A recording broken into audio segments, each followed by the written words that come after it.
বাজারে গেলেই এখন চারদিকে পটলের ছড়াছড়ি। অনেক রকম ভাবে তো আপনারা পটল রান্না করে খাচ্ছেন। আর পটলের তরকারি খেতে খেতে যদি একঘেয়ে লাগে তখন রান্না করতে পারেন এই পটলের চোখা। খুব সহজেই তৈরি হয়ে যায়, খেতেও ভীষণ ভালো লাগে। আর অর্ধেক ভাত যেন এই পটল চোখা দিয়েই খাওয়া হয়ে যায়। চলুন চটপট তাহলে দেখে নিন আজকের রেসিপি। পটলের চোখা করার জন্য আমি নিয়েছি আজকে 4টে পটল, 2টো টমেটো আর লাগবে কয়েক কোয়া রসুন। প্রথমে পটলের গা থেকে এরকম চেঁচে পটলের স্কিনটা ফেলে দিতে হবে। আমি ছুরির পেছন দিয়ে এভাবে কেটে নিচ্ছি। আপনারা বটি দিয়েও কাজটা করতে পারেন।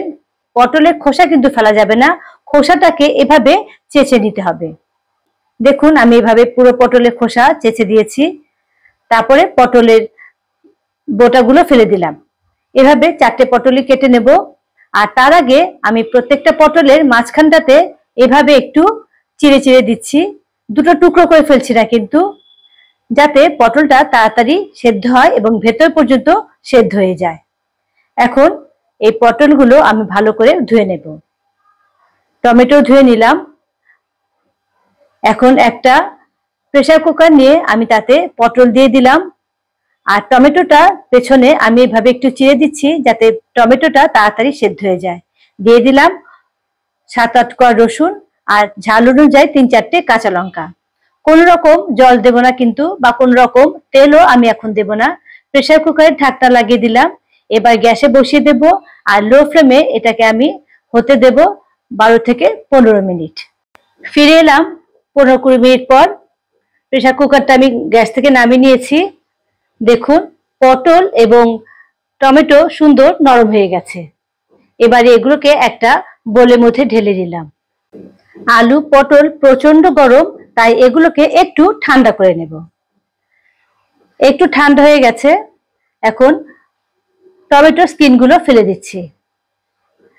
তারপর গরম থাকতে থাকতে এটাকে চটকে নিতে হবে। যেহেতু এগুলো এখনো একটু গরম আছে, ভালো করে হাত দেওয়া যাচ্ছে না, তাই প্রথমে আমি খুন্তির সাহায্যে এগুলোকে একটু স্ম্যাশ করে নেব যতটা সম্ভব করা যায়।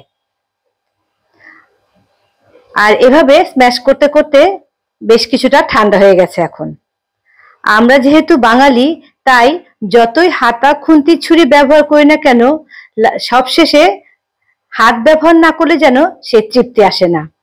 তাই হাত দিয়েই এবার আমি এটাকে ভালো করে মেখে নেব। তাছাড়া হাতে সবসময় থাকে ভালোবাসার ছোঁয়া। যাই হোক, যদি পটলের বীজ শক্ত হয় তাহলে সেগুলোকে ফেলে দিতে পারেন। এভাবে ভালো করে আমি এটাকে মেখে নিয়েছি।